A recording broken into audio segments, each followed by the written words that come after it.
Tonight on KPBS Evening Edition, the latest surge in border crossings. New numbers show a big increase as the government says it's running out of resources.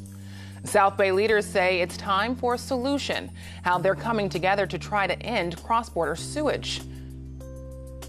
It's our calling, it's our responsibility to be neighbors to those who are around us and to be neighborly to those who need a hand up.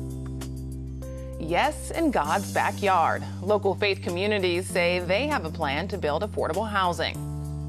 Federal legislation which will limit private ownership of big cats because no one needs a lion, a tiger, or a bear in their backyard. Lions, tigers, and bears advocates for better protections for exotic animals. We check in with the East County Sanctuary to discuss rescue efforts and its need for public support. KPBS Evening Edition starts right now.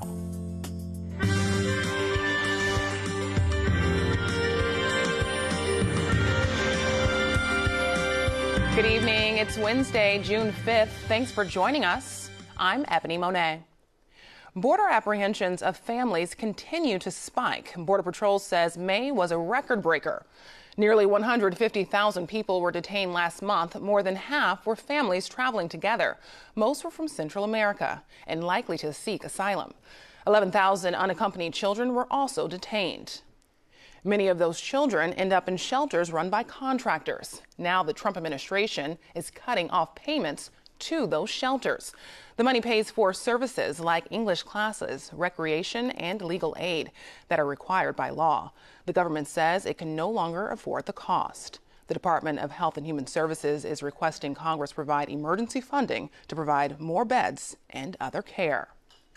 President Trump says it's the situation at the border prompting new tariffs on Mexico. They're supposed to take effect Monday, but House Speaker Nancy Pelosi says Congress still hasn't received a formal plan from the White House.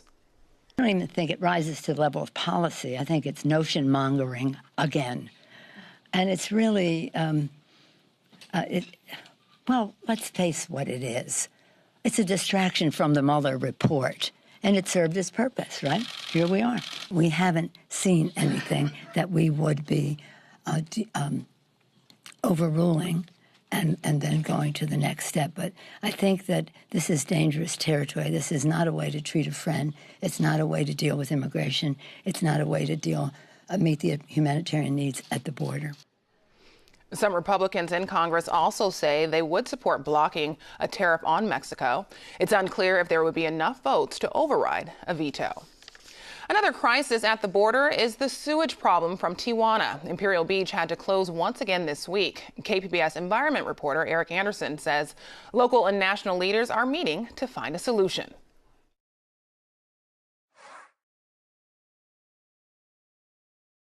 Coronado Mayor Richard Bailey says it's time to choose a plan to fight those persistent cross-border pollution spills. He was just one local political leader who was making a pitch for action in front of the Environmental Protection Agency's Region 9 administrator. Local politicians say they're ready to meet and choose a strategy that will reduce the flow of sewage-tainted water across the U.S.-Mexico border. Imperial Beach City Council member Paloma Aguirre says there have been enough studies and it's time to start fixing the problem because Imperial Beach continues to suffer. Now, the city's beaches were closed because of pollution 48 days, and that's just so far this year. More than 110 million gallons of sewage-tainted flows have crossed the border into the United States since April because Tijuana's sewage system is unable to cope. Eric Anderson, KPBS News. San Diego is moving forward with new rules on how guns should be stored in homes. KPBS reporter Maya Trabulsi tells us what would change. It's called the Safe Storage of Firearms Ordinance, and it was approved on a 2-to-1 vote to go to the full city council. City Attorney Mara Elliott crafted the proposed law, which would mean firearms in a home are locked up or disabled by a lock on the trigger when not being carried or controlled by the authorized user. Elliott calls it a common-sense effort to reduce instances of accidental shootings and rates of suicide. But how will this be enforced? Elliott equates the law with educating people about the safety benefits of of using seat belts decades ago. Now most people use seat belts, but nobody was being pulled over because they didn't have a seat belt on. They were being pulled over for something else, like they were speeding. Elliott says if officers in San Diego observe an unsecured firearm while responding to a reported crime at a home, it would be a misdemeanor. Maya Trabulsi, KPBS News. No jail time for a former SDSU basketball coach involved in a corruption case. Today, Tony Bland pleaded guilty in January. Today, a judge in New York sentenced him to probation and community service. Bland admits to taking money in a plan to steer athletes toward major universities. The crimes are tied to when he was a coach at USC. There's a new plan to build more affordable housing, and local faith communities might make it happen. KPBS Metro reporter Andrew Bowen says the idea is called Yes in God's Backyard. Along here would be a courtyard area for each of the apartments to have an outside place on the first floor or a balcony on the second floor. Pastor John Doolittle is walking me through the parking lot of his church, Claremont Lutheran, which sits between a residential neighborhood and a shopping center. For the past few years, Doolittle and his congregation have been exploring how to build affordable housing here. So it would go along our back property line, and then the same apartment structure on 2 levels. Doolittle shows me a site plan, one of 2 design options the church is exploring. The idea is to build housing over the parking lot. He says houses of worship are in a unique position to help with San Diego's housing crisis. Churches have the resources, they have the property, they have the ability to provide the space and the place for these kind of structures to be built. And as God says, Jesus told us to clothe the naked, to provide shelter for the homeless. So here we are doing that in a real tangible way, making sure that our resources are put to good use as part of the ministry for the good of the world. Most congregations don't really need all their parking spaces outside a few hours 1 day a week. Even still, San Diego's parking regulations have been a stumbling block. City code decides how many parking spaces a church needs based on the square inches of pew space.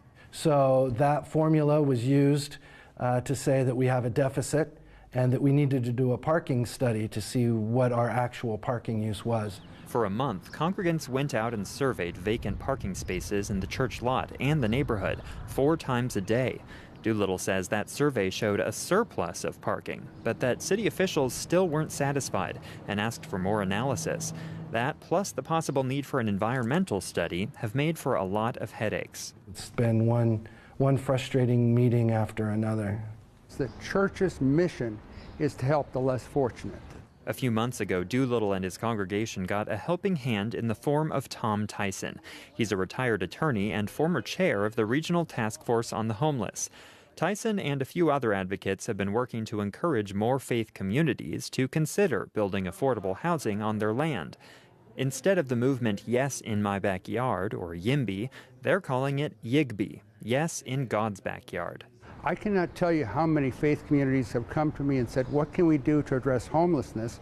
And I have a real hard time at telling them to go out and hand out blankets or peanut butter and jelly sandwiches or that type of stuff.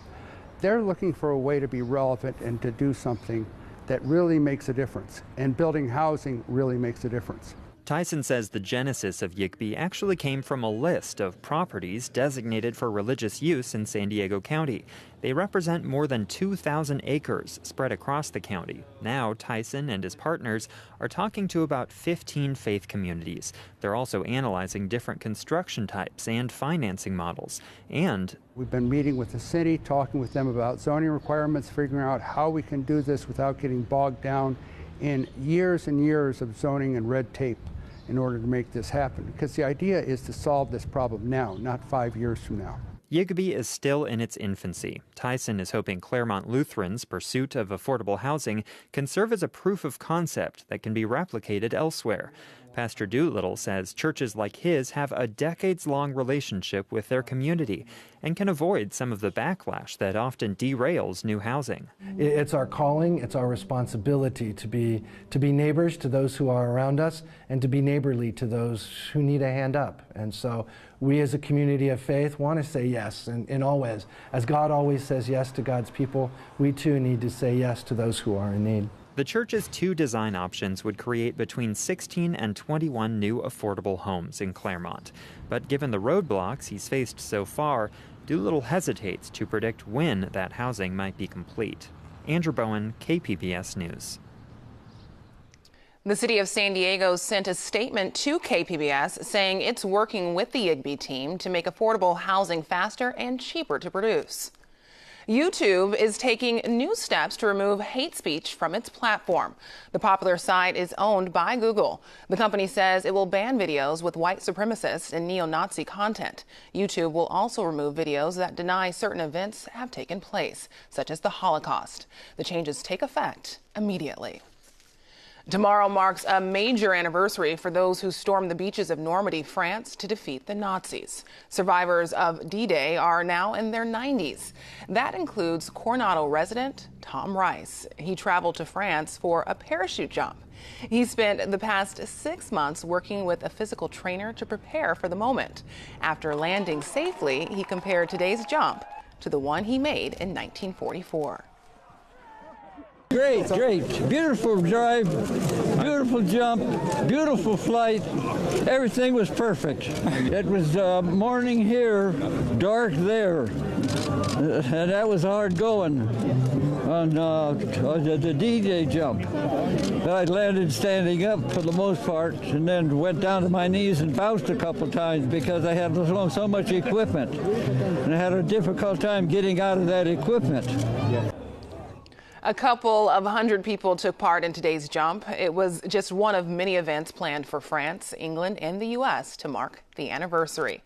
And today wasn't our first introduction to Mr. Tom Rice. 5 years ago, he shared his D-Day experience with KPBS. From 2014, here's that story from KPBS reporter Susan Murphy.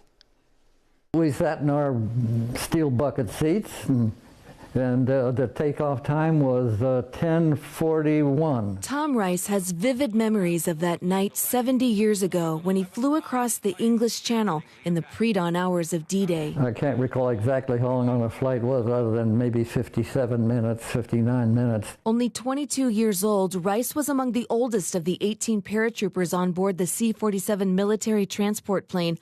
All were part of the 101st Airborne Division, 501st Parachute Infantry, Company C.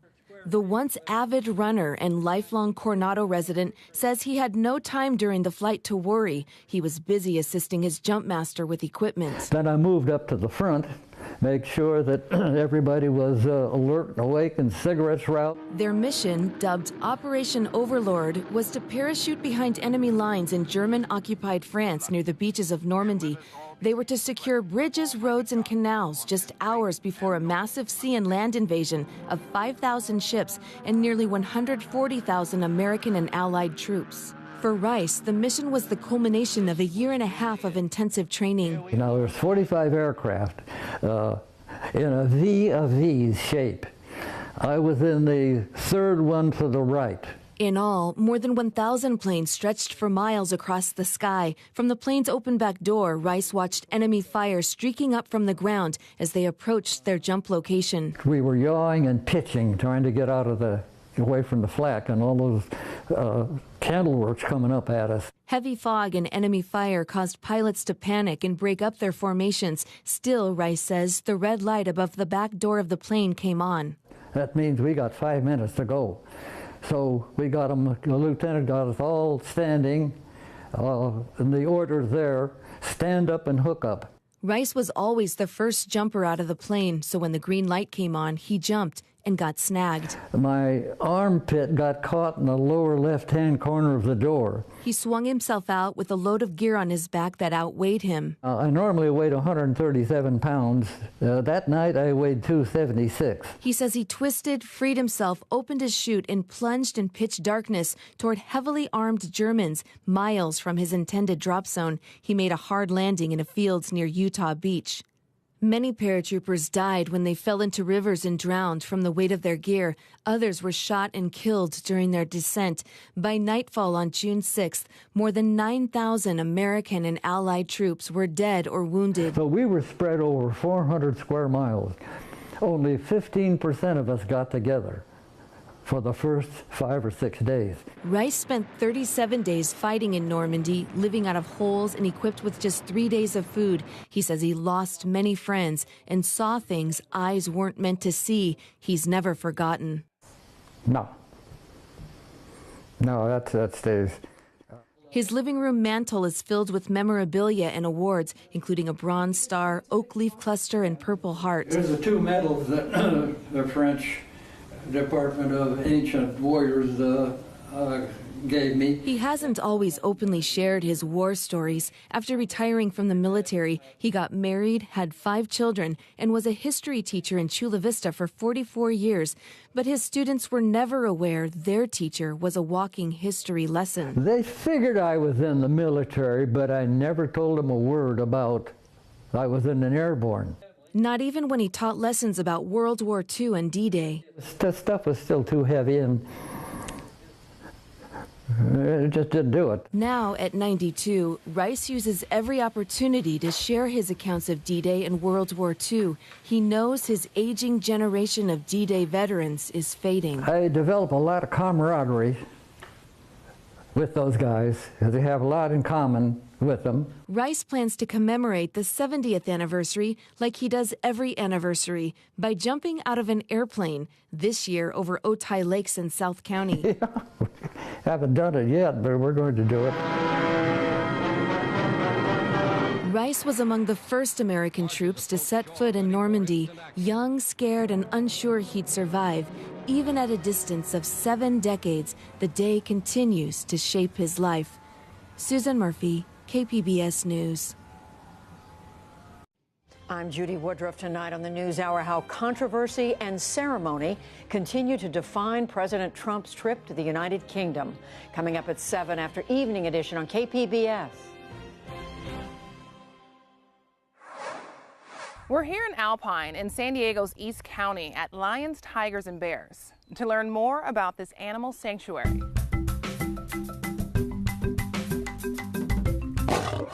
We're here now with Gigi the Burge, who is the spokesperson for Lions, Tigers, and Bears.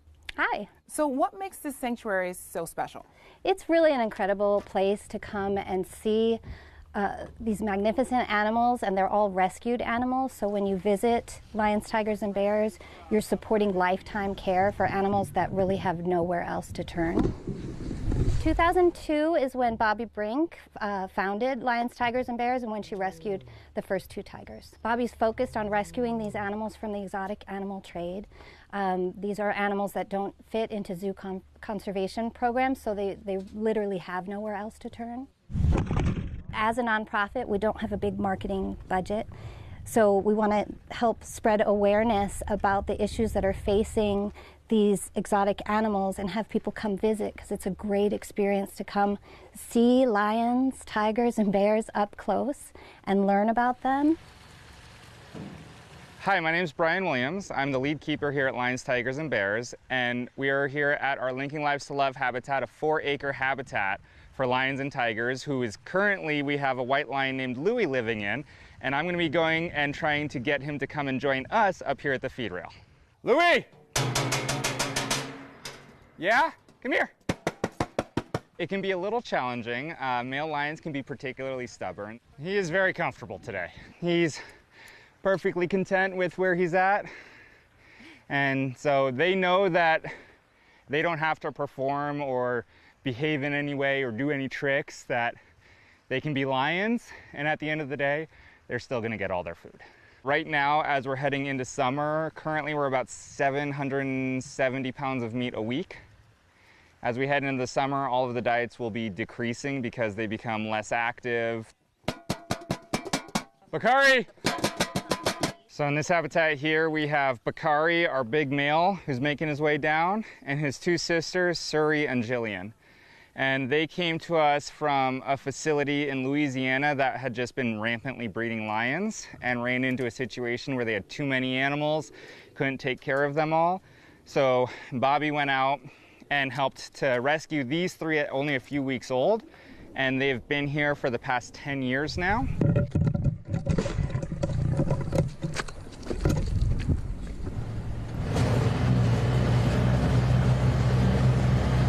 This is Cherry Bomb. Cherry Bomb lives in this habitat with her brother Albert. Albert was horribly malnourished as a cub. When he was born, he went into cub petting. These facilities will oftentimes intentionally underfeed and malnourish the animals so that they stay smaller for longer periods of time, so they're easier to pass off from guest to guest.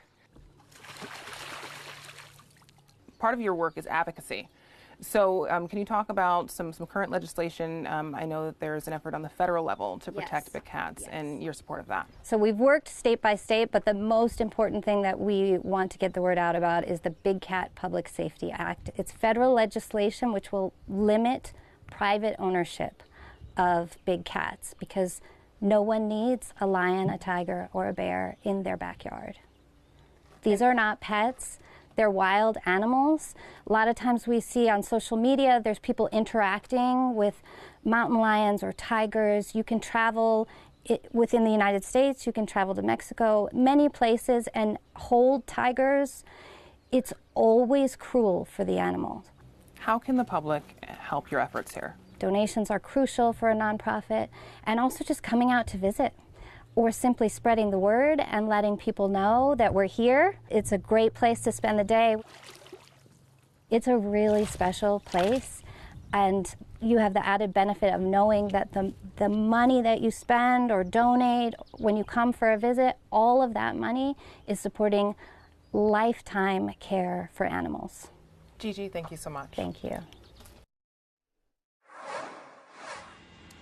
The U.S. Forest Service says it needs more money to address wildfires, with more than 1 billion acres at risk this year. The head of the agency told NPR that climate change and development in high-risk areas are major factors. The Forest Service predicts it will spend more than $2 billion on firefighting this year. That exceeds funding from Congress. San Diego's weather will remain steady for the rest of the week. Dajia Swad has details in tonight's forecast. Dry conditions across Southern California for today, and even as we continue through tonight, that's what we'll really be seeing. But out towards our west there's an upper level low through the Four Corners that's going to continue to press its way out towards the Plain States. So if you're doing any traveling in the coming days, well, it's going to be pretty wet out towards our east. Increasing clouds tonight with a low 63 for San Diego.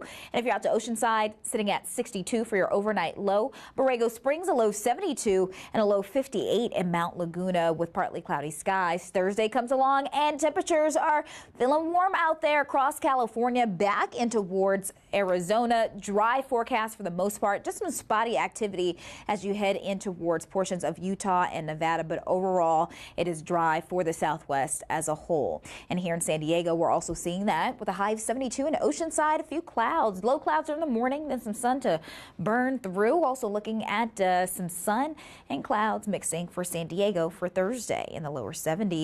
102 is the forecasted high in Borrego Springs, so it's going to be warm out there. Be sure to put on that sunscreen if you're hiking or anything like that. And 74 in Mount Laguna with clouds and sun mixing. A dry forecast even into your late week outlook here. So as we head past Thursday into Friday and even Saturday across much of California, dry. But notice we have a little dip here in the jet stream. That's going to be bringing in a trough, and that will bring in the chance for some windier conditions through your Saturday, and that's where we'll be trying to watch for some cooler air. But notice temperatures not really changing here a whole bunch. So for Thursday, Friday, Saturday remain in the lower 70s, and then we warm up into the mid to upper 70s Sunday and Monday.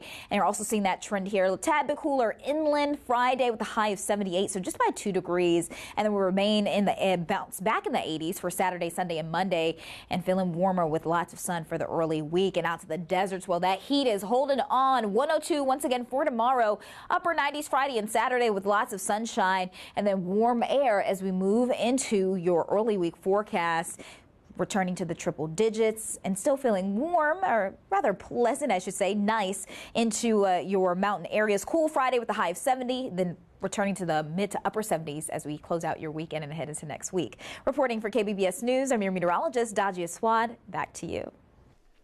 Now, here's a recap of tonight's top stories. The Border Patrol says illegal crossings surged in May. Nearly 150,000 people were detained last month. More than half were families traveling together. This as the Trump administration says it's running out of money to shelter migrants. San Diego gun owners might get new rules on how to store their weapons. The ordinance requires guns to be locked up or disabled by a trigger locked when not being carried. It was approved today by a city council committee and still needs a full council vote. Coronado resident Tom Rice is among those marking the anniversary of D-Day. The 97-year-old veteran parachuted out of a military plane much like he did back then. Tomorrow marks 75 years since the World War II invasion. Now here's a look at what we're working on for tomorrow in the KPBS newsroom.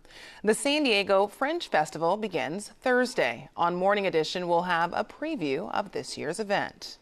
And on Midday Edition, an interview with 60 Minutes correspondent Scott Pelley about his new book, Truth Worth Telling. You can find tonight's stories on our website, kpbs.org/evening edition. Thanks for joining us. Have a great night.